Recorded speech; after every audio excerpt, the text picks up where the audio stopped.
فربما أصاب شر من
Pada malam hari ini kita bisa berkumpul kembali di rutinan istighosah, kemudian dilanjutkan dengan membaca burdah, kemudian kita melanjutkan dengan membaca sirah atau sejarah atau biografi tentang baginda Nabi besar Muhammad sallallahu alaihi wasallam. Mudah-mudahan apa yang kita baca tadi diterima oleh Allah Subhanahu wa taala, sehingga bisa menjadikan berkah pada diri kita, pada anak-anak kita, pada keluarga kita, dan juga kepada orang tua yang mungkin telah mendahului kita. Selanjutnya kita masuk pada pelajaran yang kedua. Kemarin kita telah membahas siapa itu Nabi Muhammad sallallahu alaihi wasallam.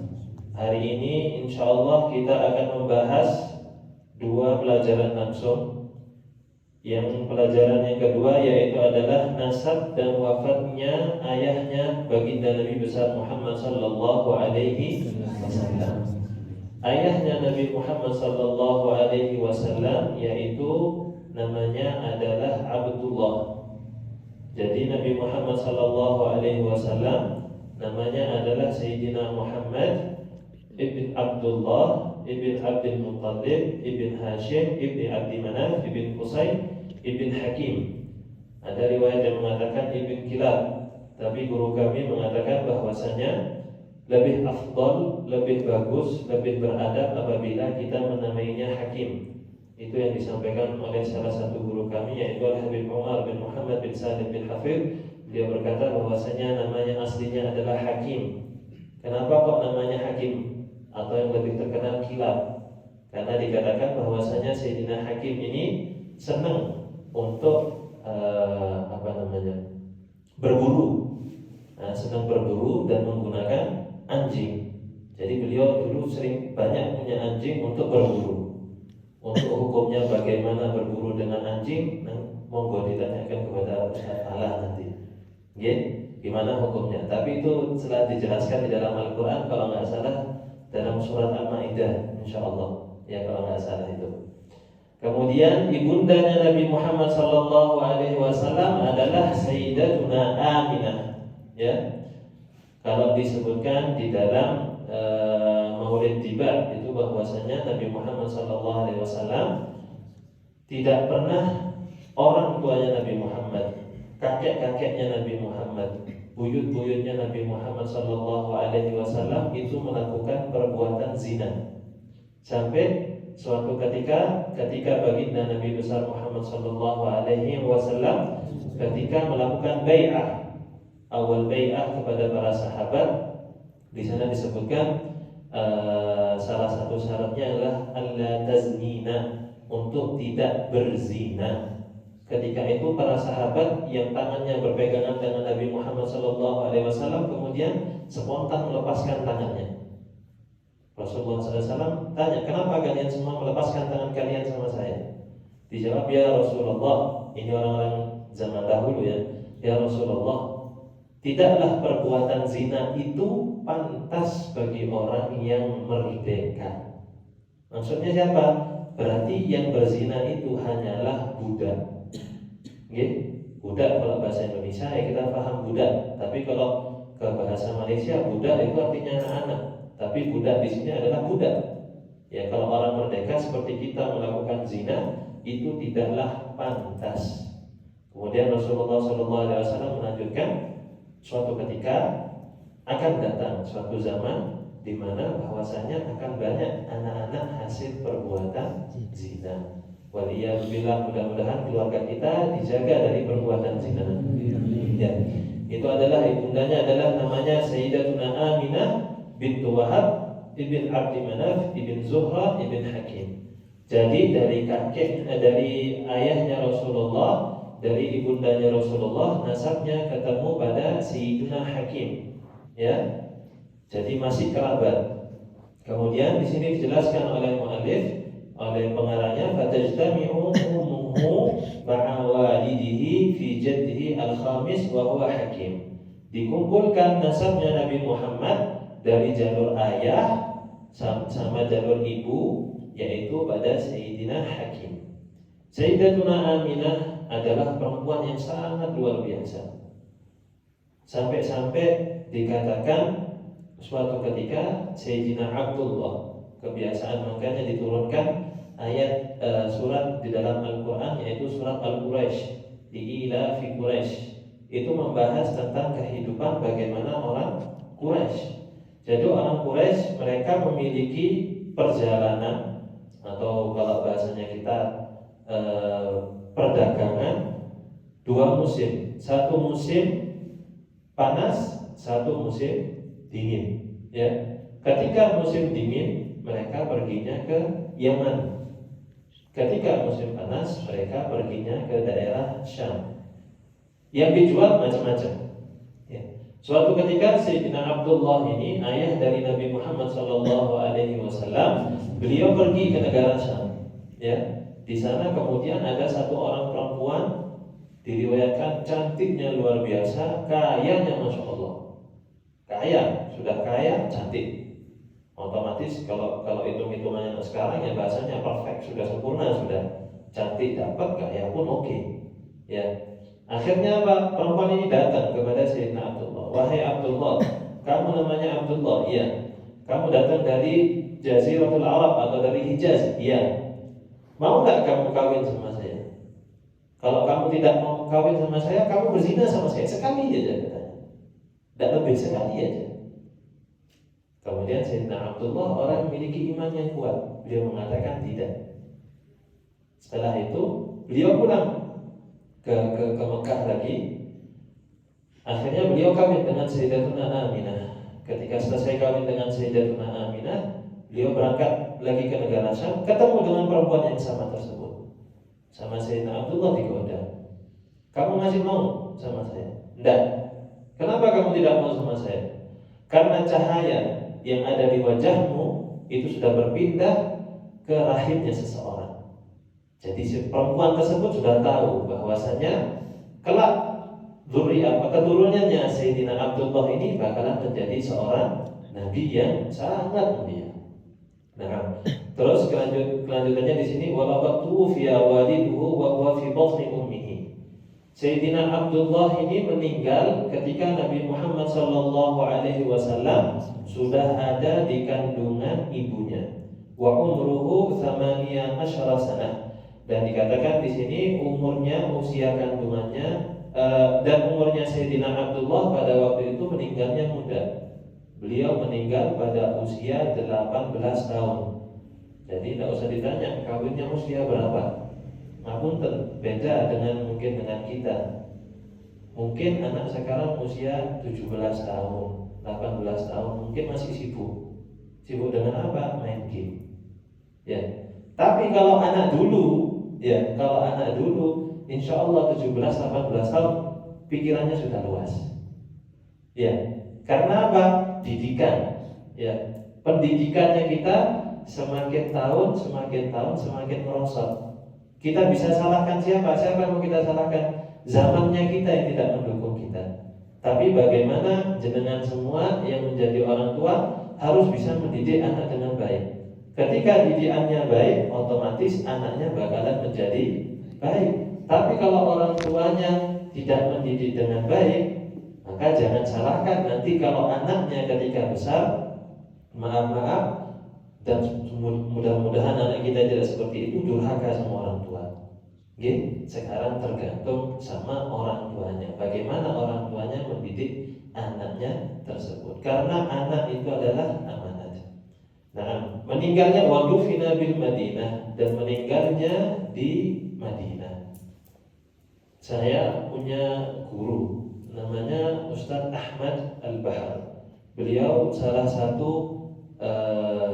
kontraktor di Yaman sana, dan beliau memiliki guru juga di universitasnya beliau. Beliau bilang ketika beliau menjelaskan tentang ini, di mana letak kuburannya Sayyidina Abdullah, ayah dari Nabi Muhammad Sallallahu Alaihi Wasallam. Beliau berkata, kalau tidak salah apa yang dikatakan oleh guru saya, maka Sayyidina Abdullah dimakamkan pas di pintu 18, kalau nggak salah, di pagar 18 di Masjid Nabawi. Jadi masih di halaman. Mungkin yang sudah pernah berangkat ke Madinah tahu pasti pintu 18 itu di mana. 18 atau 17 kalau nggak salah. Jadi kadang kita melewati kuburannya, kadang itu dikuburkan di sana. Walam yatruk lahu syai'an minal ma. Di sini Rasulullah Shallallahu Alaihi Wasallam sama sekali tidak ditinggalkan harta benda oleh orang tuanya. Jadi nanti akan kita bahas untuk kedepannya apa fadilahnya Rasulullah Sallallahu Alaihi Wasallam meninggal wafat oleh ayahnya, dan juga meninggal oleh ibunya ketika beliau masih usia kecil sekali. Nanti insya Allah akan kita bahas. Kemudian masuk ke pelajaran yang ketiga, membahas tentang lahirnya Rasulullah Sallallahu Alaihi Wasallam dan juga yang menyusui Nabi Muhammad Sallallahu Alaihi Wasallam, begitu juga yang mengasuh beliau. Nabi Muhammad Sallallahu Alaihi Wasallam lahir di kota Mekah pada hari Senin tanggal 12 dari bulan Rabiul Awal, bertepatan dengan tahun gajah. Itu yang kita paham. Kenapa disebut tahun gajah? Di sini disebutkan oleh muallif bahwasanya karena pada suatu ketika Raja Habasyah pada waktu itu dia mengirim pasukan gajah yang sangat besar untuk menghancurkan Ka'bah. Gitu. Jadi kalau misalnya jenengan dengar nama Habasyah, insya Allah kalau sampean cari di peta sekarang nggak ketemu namanya Habasyah. Ya, tapi kalau bahasa Indonesia kita, negara yang kita pahami Habasyah itu adalah negara Ethiopia, ya, negara yang ada di Afrika. Jadi dia Raja Habasyah waktu itu mengirim pasukan gajah yang sangat banyak. Tujuannya apa? Untuk menghancurkan Ka'bah. Kenapa? Karena pada waktu itu Ka'bah banyak diziarahi oleh orang-orang, baik dia yang agamanya Ibrahimi ataupun dia orang-orang yang agamanya Masihi, ya, banyak diziarahi. Dan Raja Habasyah ini istilahnya iri. Kenapa kok selalu ke sana? Kenapa kok gak ke tempat saya? Ya, dia tidak tahu bahwasanya Ka'bah ini adalah Baitullah atau rumahnya Allah. Ya. Ada cerita yang lucu, atau istilahnya kalau kita mikirnya kenapa kok tidak ambil tindakan, yaitu kakeknya Rasulullah Shallallahu Alaihi Wasallam, Sayyidina Abdul Muttalib. Ketika Raja Habasyah ini masuk ke Ka'bah, beliau bilang, kamu mau menghancurkan Ka'bah, silahkan. Kalau logikanya kita, kalau kamu menghancurkan masjid, urusannya ruwet ini nanti. Kan gitu. Kamu mau menghancurkan Ka'bah? Monggo, silahkan, disilahkan, pinarak, monggo. Setelah ditanya sama kaumnya ini, kenapa kok dikasih? Kenapa kok kamu tidak melarang? Dijawabnya, Ka'bah itu bukan rumah saya. Ka'bah itu bukan rumah kamu. Akan tetapi Ka'bah itu adalah rumahnya Allah.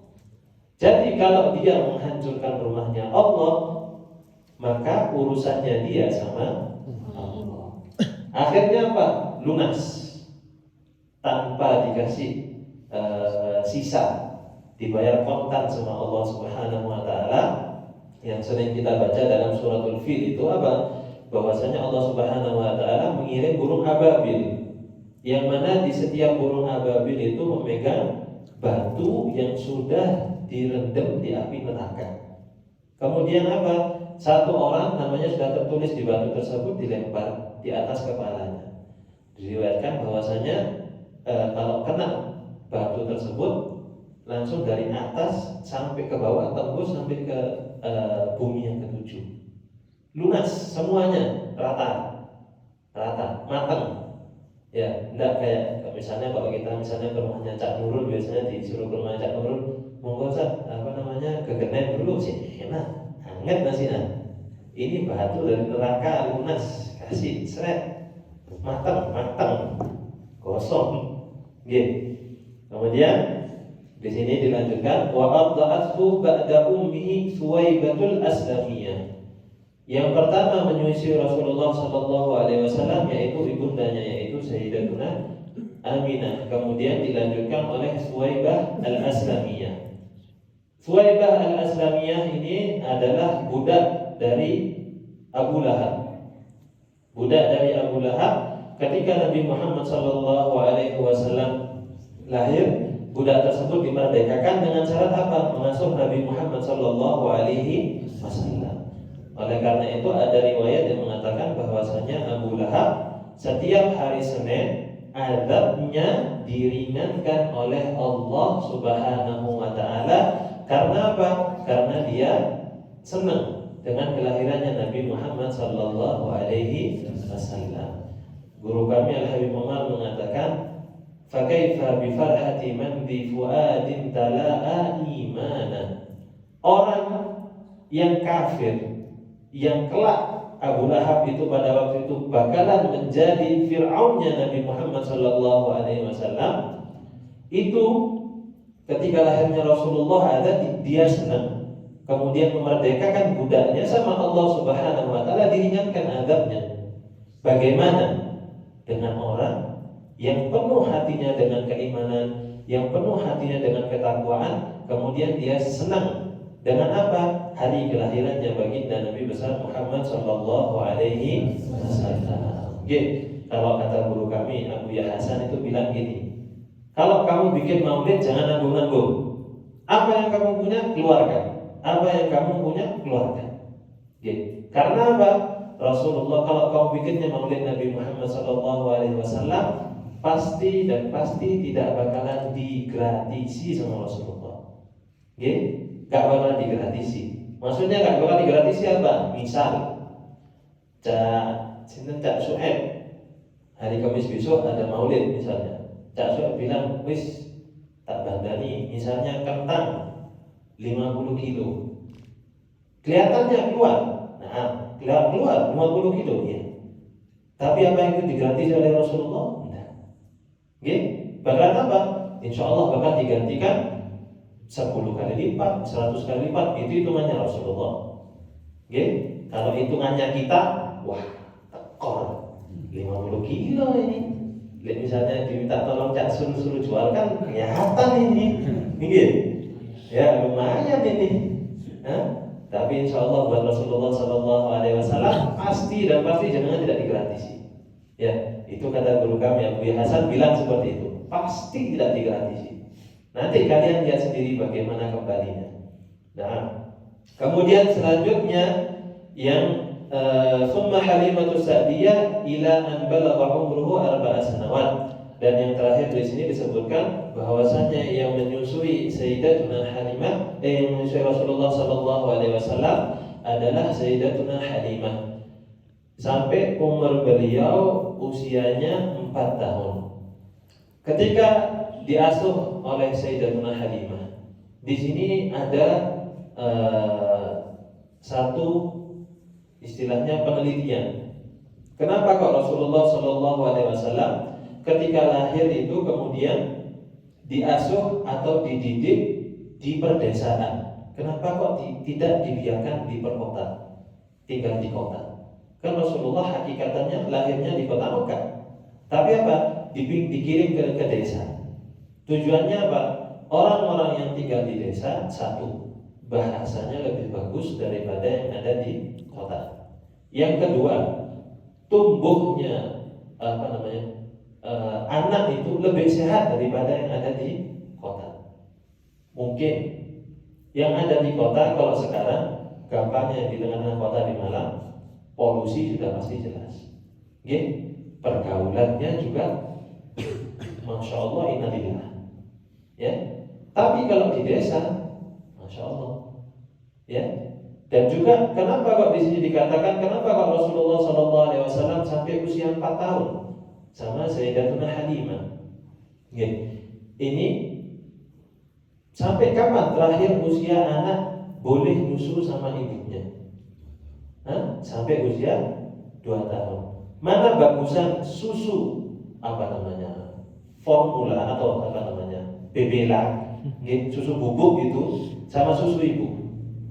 Ternyata setelah diteliti bahwasanya anak yang minum susunya ibu tanpa ada campuran dari susu bubuk tersebut, badannya lebih kuat dan lebih pintar daripada dia minum susu bubuk tersebut. Walaupun dibilang susu bubuk ini ada vitamin A, ada ini, ada itu, ada ini, ada itu, dan lain sebagainya. Tapi apa? Susunya ibu atau ASI itu lebih baik kesehatannya daripada susu bubuk. Paham?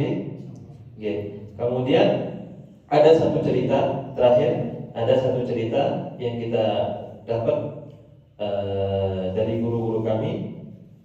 Ada satu murid datang kepada gurunya, bilang, wahai guruku, lagi 3 hari ini istri saya mau lahiran.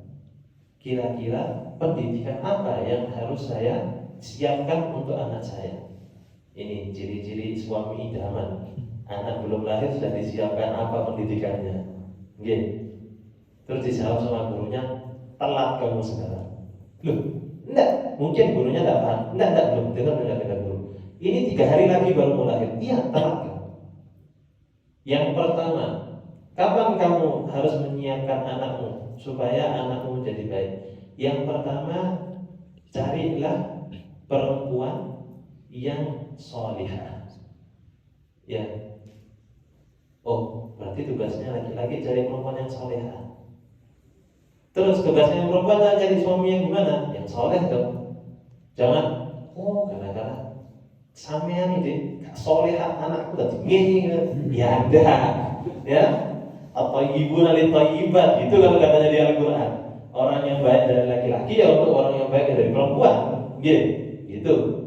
Jadi yang lakinya harus baik, perempuannya pun harus baik. Terus setelah itu kasihlah nama yang baik. Kalau kata hadis Rasulullah SAW, nama yang baik mahumida wa ubida, yang dimulai dengan Muhammad atau Ahmad atau lain sebagainya, atau ubida seperti Abdullah, Abdul Ghafur, misalnya Ustaz Ghafur dan lain sebagainya, ada mahumida wa ubida. Ya. Kemudian apa? Selanjutnya kata gurunya, kalau kamu besok ketika istrimu menyusui anakmu, jangan sampai ketika dia menyusui anakmu, dia berbicara tentang hal-hal yang kotor. Ya, kalau bisa gimana? Kalau bisa, ya wiritan atau mungkin istighosahan atau baca sholawatan, terserah. Daripada nyusui anaknya, tapi sambil ngerasani tetangganya. Bahaya ini anaknya besok ini jadi tukang gosip sakampung ini, ya. Itu mungkin yang dapat bisa kita sampaikan. Kurang lebihnya mohon maaf. Kalau ada salah perkataan saya mohon maaf. Akhirul kalam. Wassalamualaikum warahmatullahi wabarakatuh. Bismillahirrahmanirrahim. Subhanakallahumma wa bihamdika asyhadu an la ilaha illa anta